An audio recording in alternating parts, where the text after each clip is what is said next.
नमस्कार दोस्तों। आज जो कहानी मैं आपको सुनाने जा रहा हूं वह कोई कल्पना नहीं है। यह कहानी मेरे एक सब्सक्राइबर पवन ने मुझे भेजी है। पवन का कहना है कि यह घटना उसके साथ सच में हुई थी। अगर आप कमजोर दिल के हैं तो इस कहानी को रात में अकेले मत सुनिएगा, क्योंकि कुछ घटनाएं ऐसी होती हैं जिन्हें समझना इंसान के बस की बात नहीं होती। पवन उत्तराखंड के पहाड़ी इलाके में रहने वाला एक साधारण लड़का था।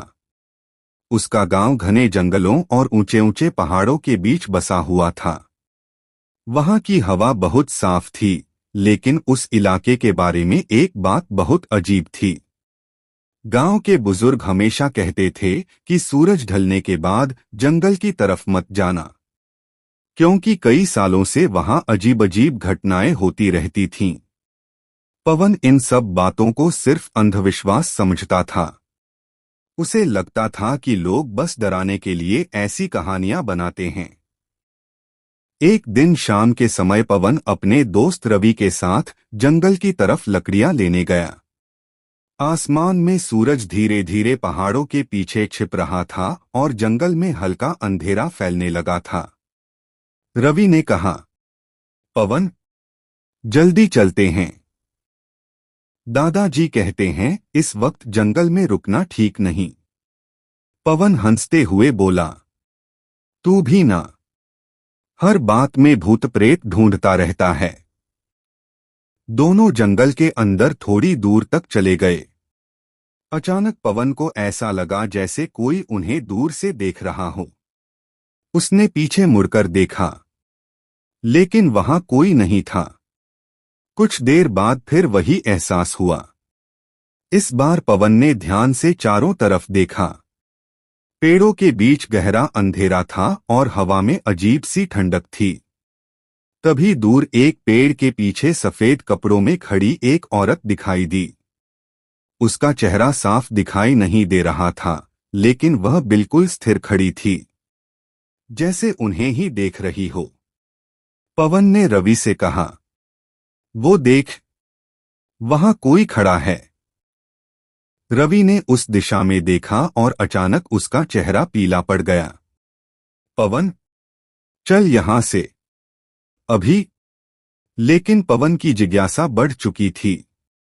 वह धीरे धीरे उस औरत की तरफ बढ़ने लगा। जैसे ही वह करीब पहुंचा, अचानक तेज हवा चलने लगी। पेड़ों की टहनियां जोर जोर से हिलने लगीं। और फिर वो औरत अचानक गायब हो गई। पवन वहीं रुक गया। उसकी रीढ़ की हड्डी में ठंडक दौड़ गई। रवि डरते हुए बोला, मैंने कहा था ना, यहां कुछ ठीक नहीं है। दोनों जल्दी जल्दी गांव की तरफ भागने लगे। लेकिन तभी पीछे से किसी के कदमों की आवाज आने लगी। ऐसा लग रहा था जैसे कोई उनके पीछे पीछे चल रहा हो। पवन ने हिम्मत करके पीछे मुड़कर देखा, और जो उसने देखा, उसे देखकर उसकी सांसें रुक गईं। वही सफेद कपड़ों वाली औरत अब उनके बिल्कुल पीछे खड़ी थी, लेकिन इस बार उसका चेहरा साफ दिखाई दे रहा था। और उसका चेहरा इंसान जैसा बिल्कुल नहीं था। पवन और रवि के पैरों तले जमीन खिसक गई। उस औरत का चेहरा देखकर दोनों की सांसें अटक गईं। उसका चेहरा बहुत अजीब था। आंखें बिल्कुल लाल और गहरी थीं, जैसे कई दिनों से सोई न हो। चेहरा पीला और सूखा हुआ, और बाल बिखरे हुए। वह धीरे धीरे उनकी तरफ बढ़ने लगी। रवि डर के मारे कांपने लगा और बोला, पवन, भाग यहां से अभी। दोनों पूरी ताकत से गांव की तरफ भागने लगे। जंगल में अंधेरा बढ़ता जा रहा था। पेड़ों के बीच से हवा की आवाज ऐसी आ रही थी जैसे कोई फुसफुसा रहा हो। भागते भागते पवन ने पीछे मुड़कर देखा। वह औरत अभी भी उनके पीछे थी, लेकिन अजीब बात यह थी कि वह दौड़ नहीं रही थी, फिर भी उनके जितनी ही तेजी से करीब आ रही थी। पवन के दिल की धड़कन इतनी तेज हो चुकी थी कि उसे अपने कानों में ही धड़कन सुनाई दे रही थी। कुछ देर बाद दोनों किसी तरह जंगल से बाहर निकलकर गांव की सीमा तक पहुंच गए। जैसे ही वे गांव के पास पहुंचे, अचानक वह औरत गायब हो गई। दोनों कुछ देर तक वहीं खड़े हांफते रहे। रवि बोला, मैंने दादाजी की बात क्यों नहीं मानी? वो कहते थे ना कि शाम के बाद जंगल में कोई परछाई घूमती है।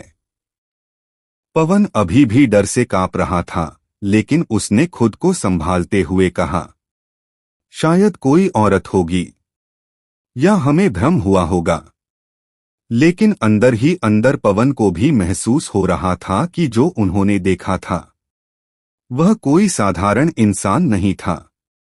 उस रात पवन अपने घर पर सोने की कोशिश कर रहा था, लेकिन उसका मन बार बार उसी घटना के बारे में सोच रहा था। रात के लगभग 2 बजे अचानक पवन की आंख खुल गई।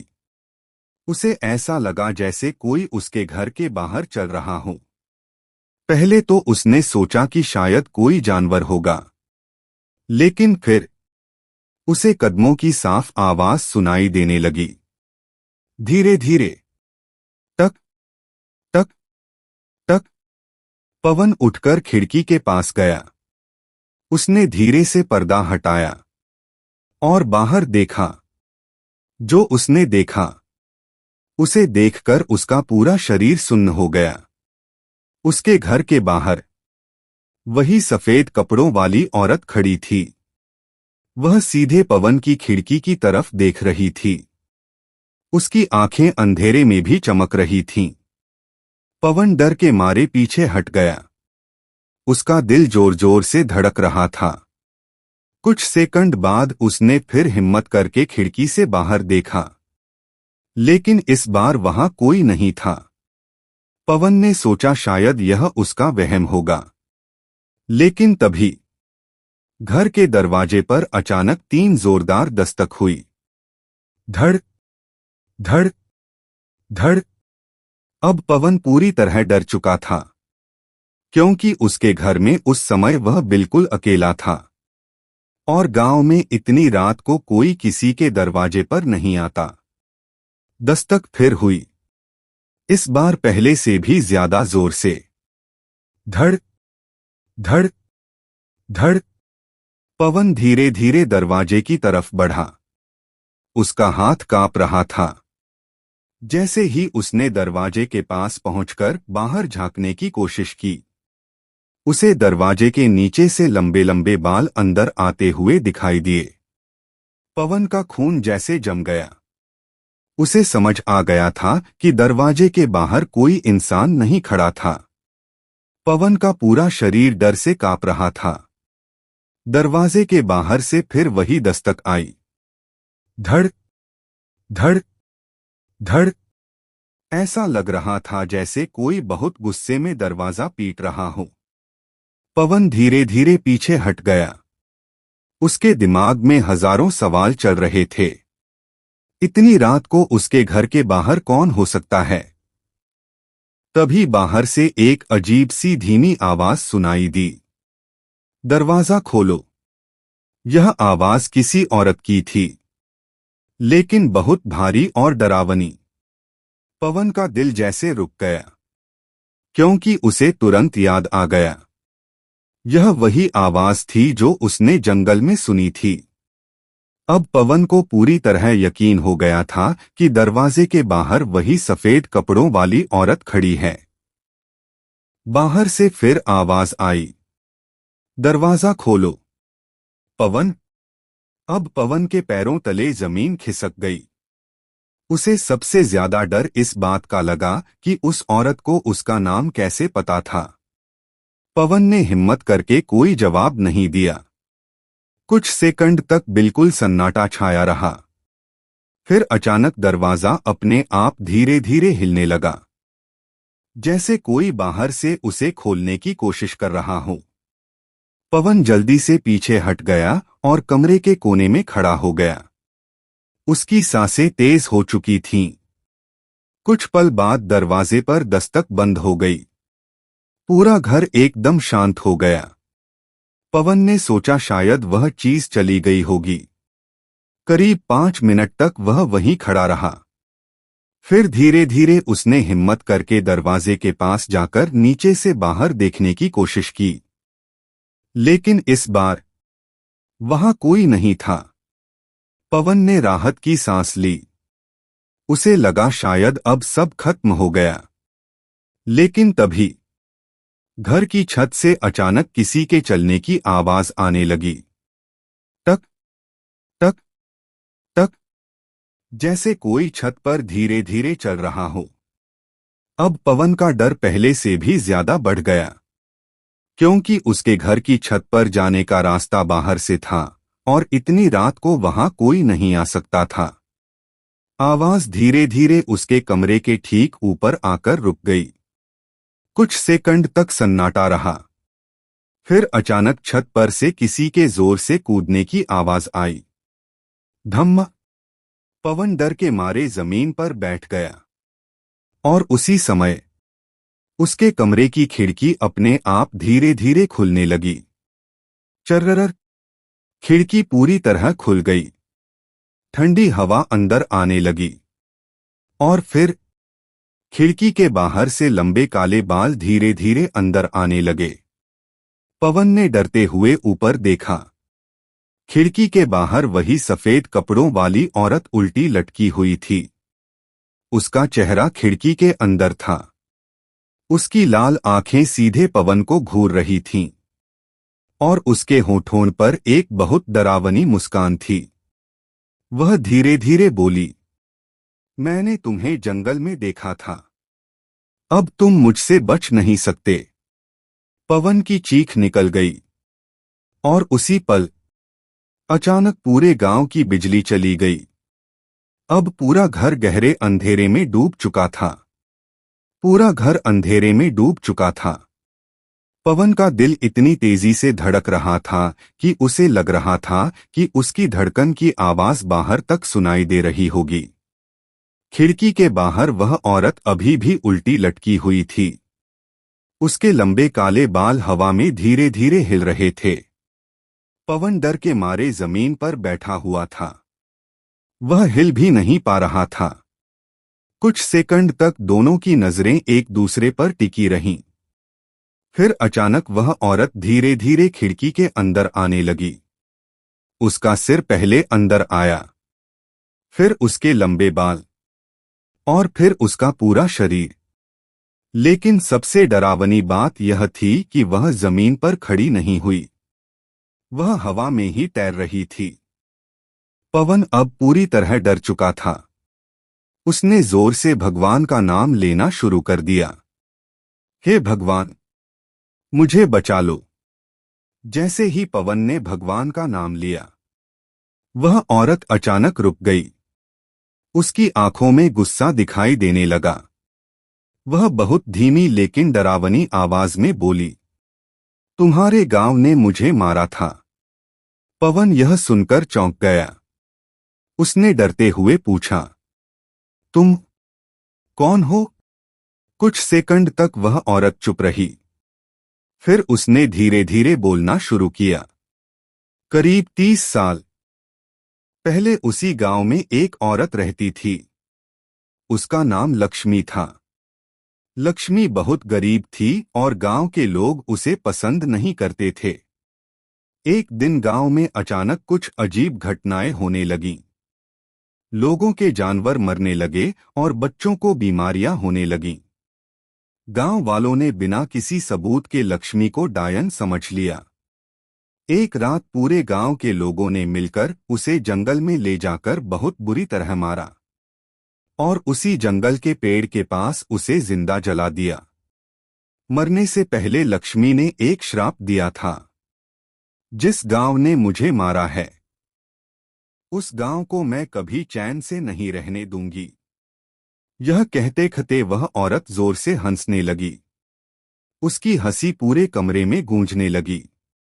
पवन अब समझ चुका था कि उसके सामने लक्ष्मी की आत्मा खड़ी है। पवन डरते हुए बोला, लेकिन मैंने तुम्हारा कुछ नहीं बिगाड़ा।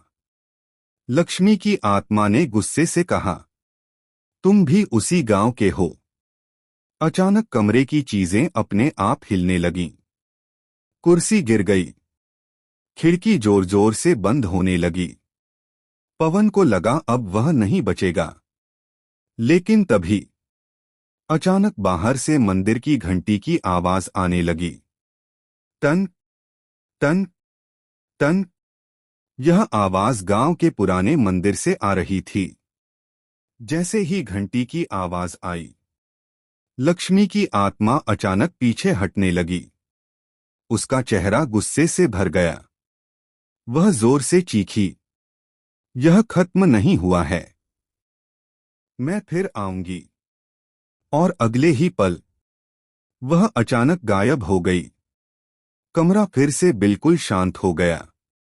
कुछ देर बाद गांव की बिजली भी वापस आ गई।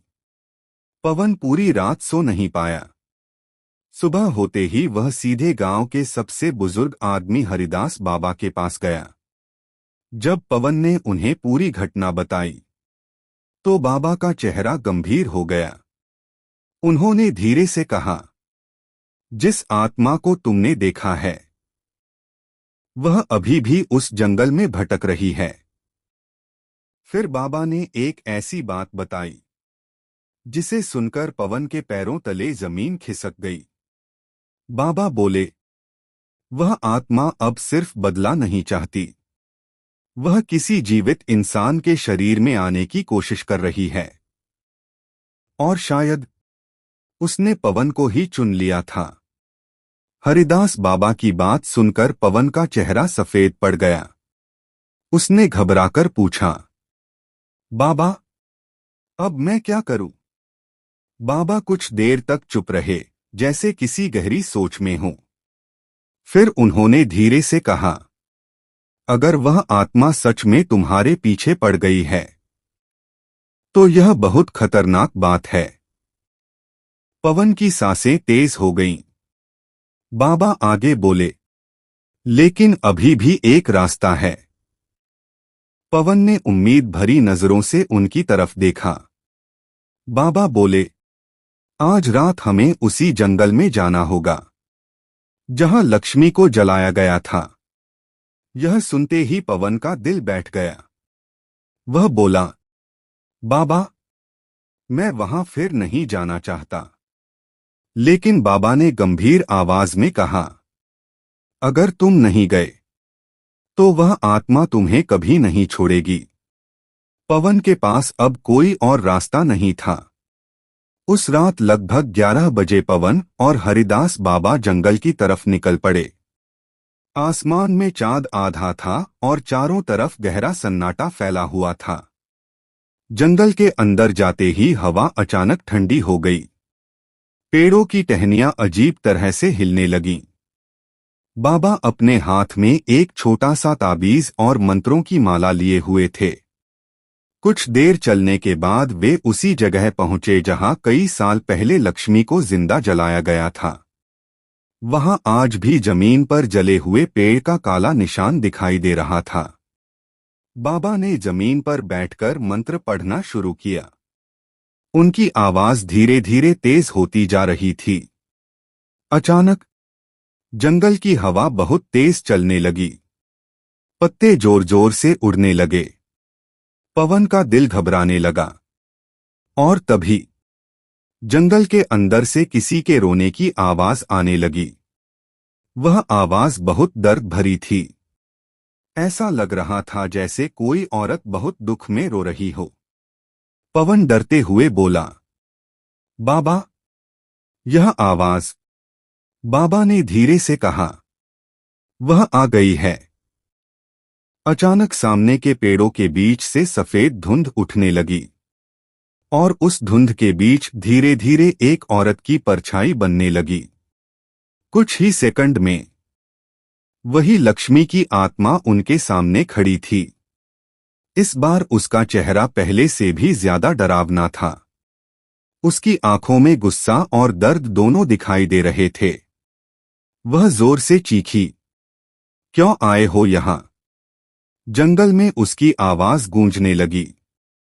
हरिदास बाबा ने शांत आवाज में कहा, लक्ष्मी, तुम्हारा दर्द हमें पता है, लेकिन अब तुम्हें इस दुनिया को छोड़ देना चाहिए।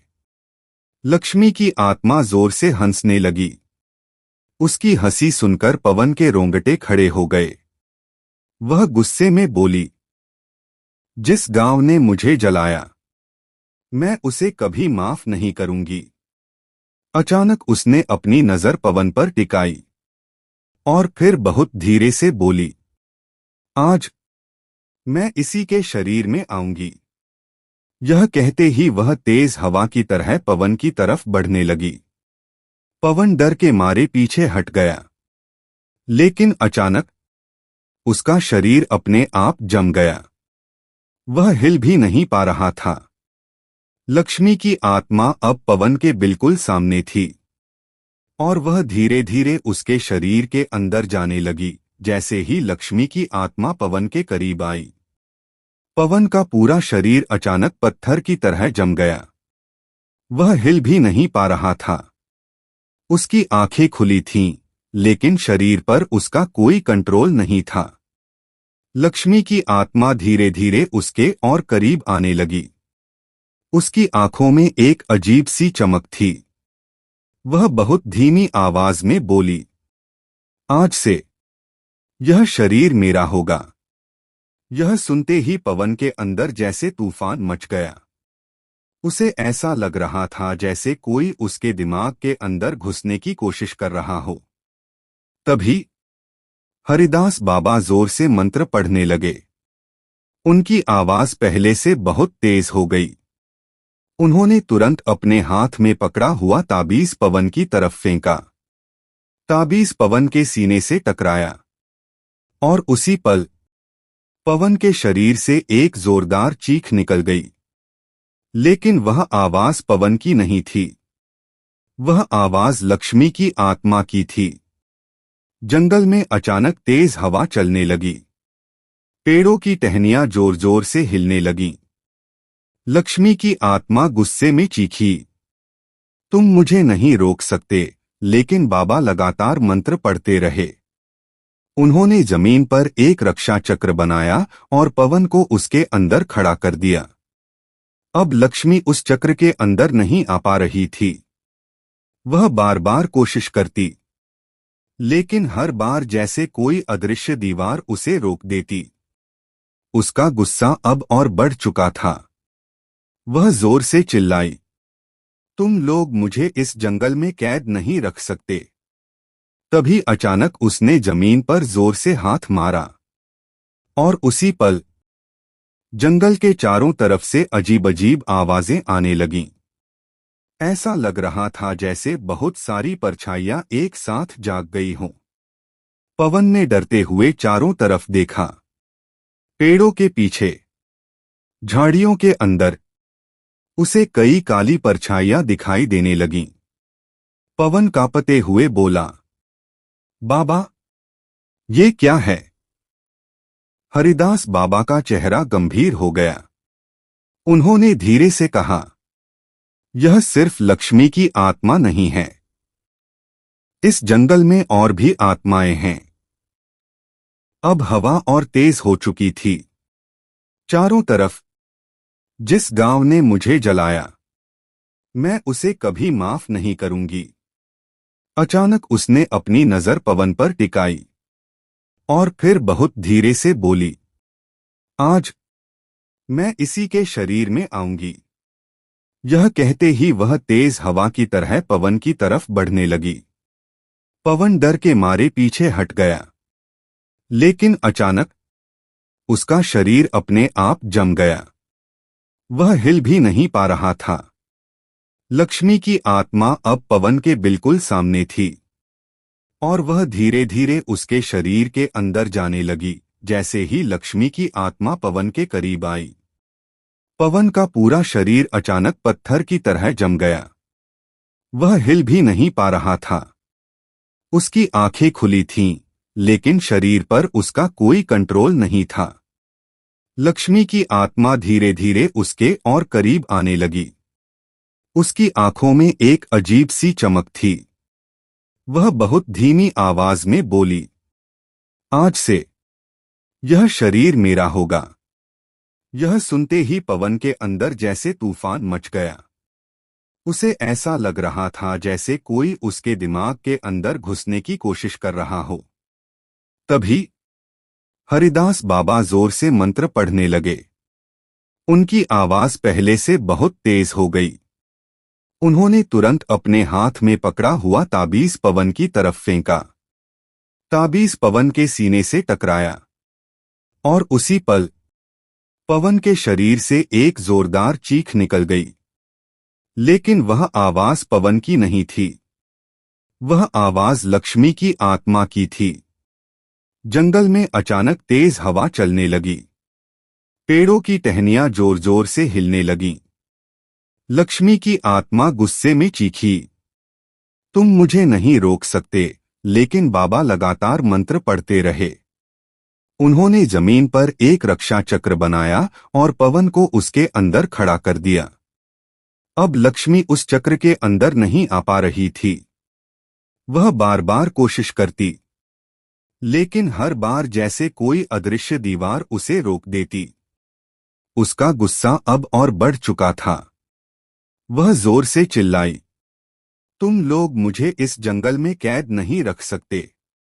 तभी अचानक उसने जमीन पर जोर से हाथ मारा और उसी पल जंगल के चारों तरफ से अजीब अजीब आवाजें आने लगीं। ऐसा लग रहा था जैसे बहुत सारी परछाइयां एक साथ जाग गई हों। पवन ने डरते हुए चारों तरफ देखा।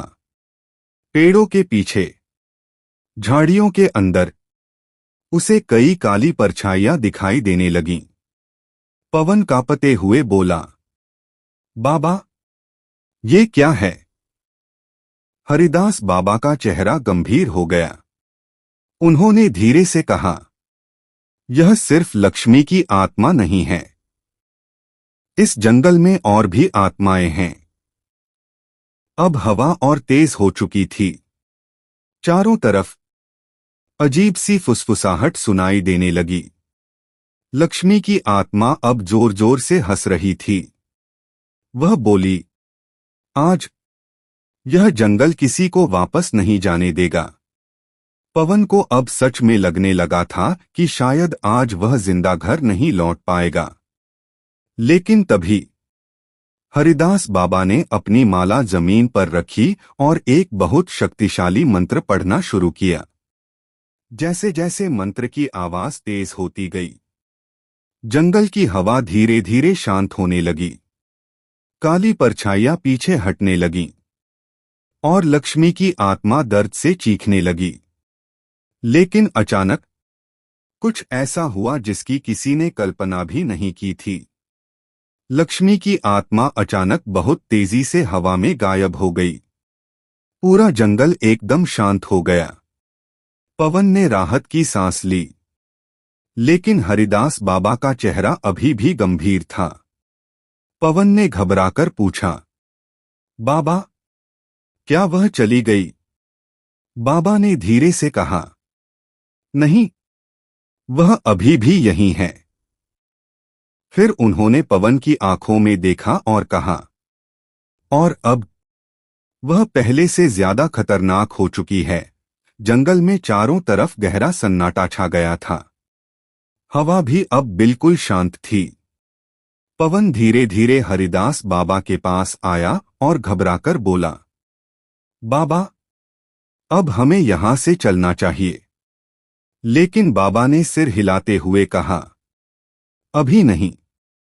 अगर हम अभी चले गए तो वह आत्मा तुम्हारा पीछा कभी नहीं छोड़ेगी। पवन का डर फिर से बढ़ गया। अचानक जंगल के अंदर से बहुत तेज ठंडी हवा चलने लगी।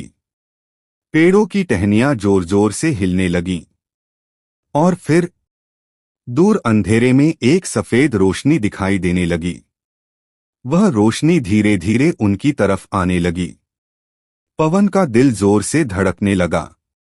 कुछ ही सेकंड में वही लक्ष्मी की आत्मा फिर से उनके सामने खड़ी थी। लेकिन इस बार उसका रूप पहले से भी ज्यादा डरावना था। उसकी आंखें पूरी तरह लाल हो चुकी थीं और उसके चेहरे पर गुस्सा साफ दिखाई दे रहा था। वह गुस्से में बोली, तुम लोग मुझे इस जंगल से कभी आजाद नहीं होने दोगे। हरिदास बाबा ने शांत आवाज में कहा, तुम्हें आजाद होने के लिए बदला नहीं, शांति चाहिए। लक्ष्मी जोर से हंसी। उसकी हंसी पूरे जंगल में गूंजने लगी। वह बोली, जिस गांव ने मुझे जिंदा जलाया, मैं उसे कभी माफ नहीं करूंगी। अचानक उसने अपने दोनों हाथ हवा में उठा दिए और उसी पल जंगल के चारों तरफ से भयानक आवाजें आने लगीं। ऐसा लग रहा था जैसे बहुत सारी आत्माएं एक साथ चिल्ला रही हों। पवन डर के मारे बाबा के पीछे खड़ा हो गया, लेकिन हरिदास बाबा बिल्कुल शांत थे। उन्होंने अपनी माला उठाई और बहुत तेज आवाज में मंत्र पढ़ना शुरू किया। जैसे जैसे मंत्र की आवाज बढ़ती गई, लक्ष्मी की आत्मा दर्द से तड़पने लगी। वह जोर जोर से चीखने लगी। अचानक बाबा ने अपनी जेब से एक छोटा सा ताबीज निकाला और उसे जमीन पर रख दिया।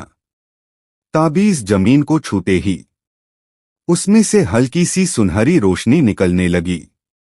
यह रोशनी धीरे धीरे पूरे जंगल में फैलने लगी। लक्ष्मी की आत्मा अब बहुत कमजोर दिखाई दे रही थी। वह दर्द में चिल्लाते हुए बोली, नहीं, मुझे यहां मत बांधो। हरिदास बाबा ने अंतिम मंत्र पढ़ा और उसी पल एक तेज चमक हुई।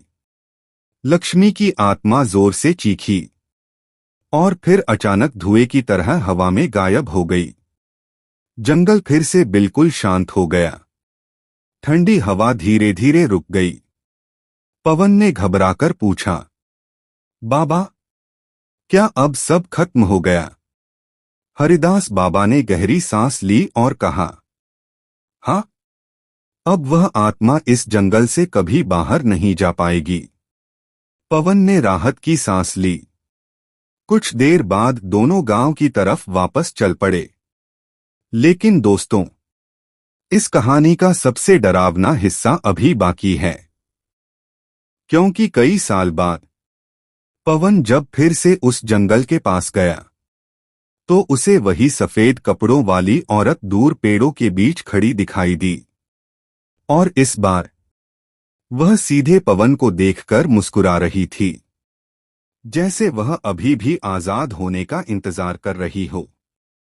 दोस्तों, अगर आपको यह डरावनी कहानी पसंद आई हो तो वीडियो को लाइक जरूर करें और चैनल को सब्सक्राइब करना मत भूलिए, क्योंकि यहाँ आपको ऐसी ही सच्ची और रहस्यमयी कहानियाँ सुनने को मिलती रहेंगी।